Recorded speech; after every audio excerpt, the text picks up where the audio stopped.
फैफिनदो लजिता मा मा होननानै दुखुजों लिंहरदों जोनोमगिरि बिमाया। फैफिनदो लजिता मामा।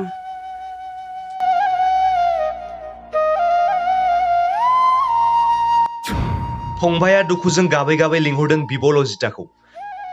आब' नों जेरावखि थाया मानो नों जोंखौ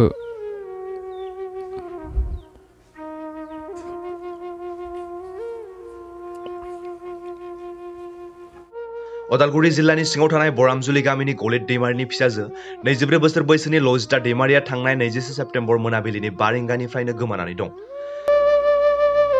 बिफाया फोरमायनाय बादिब्ला फिसाजो लजिता दैमारिया अदालगुरि आश्रमनिफ्राय आम्बागाव गामिनि नकुल दैमारि मुंनि सासे बिसि थाखानाय हौवाजों खारखोमालांदों। फिसाजो लजिता दैमारिया आथिखालाव अदालगुरि आश्रमाव नार्स मावबाय दंमोन आरो फिसाजो लजिता दैमारिया आश्रम सेरावनो रुम भारा लानानै थायोमोन होननानै फोरमायथिदों बिफाया। फिसाजोखौ गोबां जायगायाव नागिरदोंब्लाबो दिनैसिम मोननाय जायाखै होननानै फोरमायदों दुखुथिया नखरा। दुखुथिया नखरा फिसाजोखौ नागिरनानै होफैनो थाखाय हरिसिंगा पुलिस थानायाव गांसे एफआइआर होनाय जादों। बेनि अनगायैबो दुखुथिया नखरा रायजो राजानिसिम गुरै खावलायहरदों जाहाथे सोरबाफोर नुसनबायोब्ला गाहायाव होनाय जानबुं नाम्बाराव खौरां हरो। आब' नों जेरावखि थाया मानो नों जोंखौ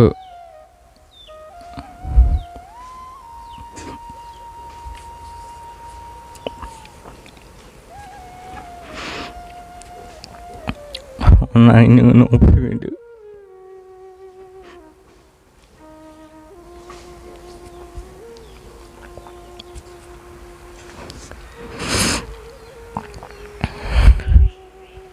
सानै गोबां जानो सुख गैया लोंनो सुख गैया जायो।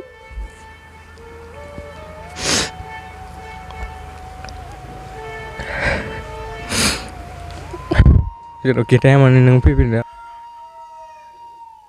फैफिनदो लजिता मामा।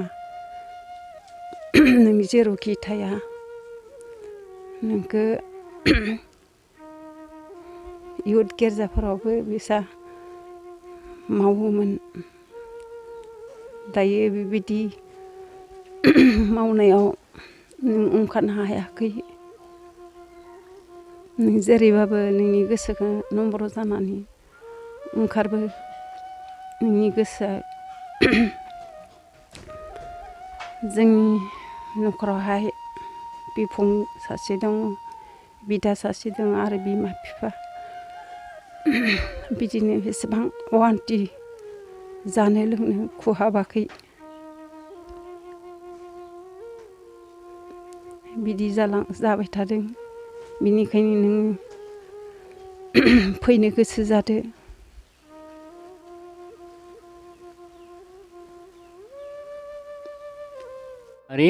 आं बरामजुलिनि ओमफ्राय बे उदालगुरि डिस्ट्रिक्टनि थानाय आंनि फिसाजो लजिताया बे उदालगुरि डिस्ट्रिक्टआवनो आश्रमाव नार्स मावोमोन।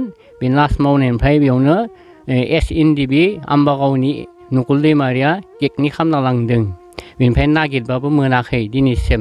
दा जोंनि फंबाय आरो बिमाफोराबो बिदा फंबायफोराबो बिफायाबो आंबो गोदाव सोराव जागासिनो दङ। बेनिखायनो अननानै सोरबाफोर बे नम्बराव मोनोब्ला फन खालामनानै हर।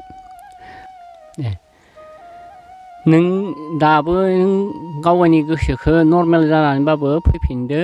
नोंखौ मामा आरो आगैमुआबो आदामुआबो नोंखौ बिसार खालामनो हादों। गामिनि नोंनि लोगोफोर गथ'फोराबो खुरमा बुंदाफोराबो नोंखौ बिसार खालामनो हादों। नों दाबो गावनि गोसोखौ नर्मेल जानानै फैफिनदो। नोंखौ जों जेबो खालामा। आरो जोंनि बे मन्दलिनि मानसिफोराबो गोबाङानो नोंखौ बिसार खालामबाय थायो। नोंनि दारै प्रार्थनाबो खालामो। बेखायनो नों गावनि गोसोखौ नर्मेल जानानै नों फैफिनदो। आरो बे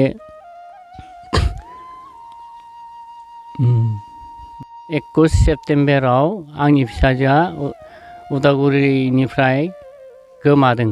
आरो बे नकुल दैमारिया बेयाव किडनि खालामना लांदों बे आश्रम हस्पिटालनिफ्राय। आरो बेयावनो क्वार्टारबो थायोमोन। ओमफ्राय दिनैसिम नागिरबाबो मोनाखै। ओमफ्राय रायजो राजानोबो जनायबाय आरो जोंनि बे सात्र सन्था बिसोरनोबो जनायबाय बिसोरबो खबर मोनाखै दिनैसिम बेखायनो सोरबाफोर नुयोबा खबर होगोन होनना आसा खालामदों।